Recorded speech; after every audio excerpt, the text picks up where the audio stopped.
How to Make a Killing opens with a flashback of a wealthy young pregnant woman who is ostracized by her family after refusing to abandon her unborn child. After both parents pass away early on, her son, Beckett Redfellow, grows up in foster care, where he meets a girl named Julia.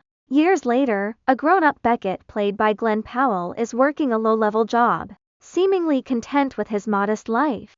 Everything changes when he runs into Julia Margaret Qualley, who reveals that he is actually the rightful heir to the massive Redfellow family fortune. Though initially hesitant, Beckett takes the claim seriously after losing his job.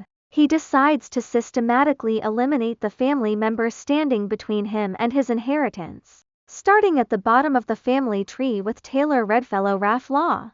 To Beckett's surprise, the first murder goes off effortlessly.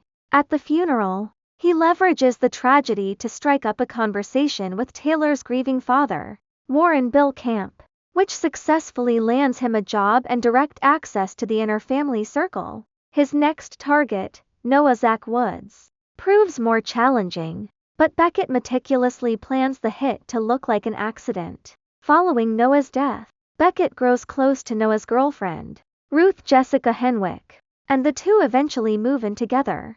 As Beckett climbs higher up the family tree, the movie quickens its pace. Pastor Stephen Topher Grace makes a brief appearance before being swiftly poisoned and killed, and the subsequent family members are knocked out one by one like wildfire. Eventually, Beckett builds a wonderful life for himself and decides to stop the killings because he genuinely grows to like Warren.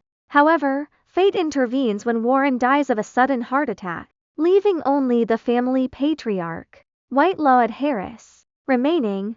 Beckett blows off his own engagement party with Ruth to confront his grandfather. Whitelaw tries to kill him, but Beckett fights back, leaving him as the sole surviving Redfellow. Just as he reaches the top, fate steps in again.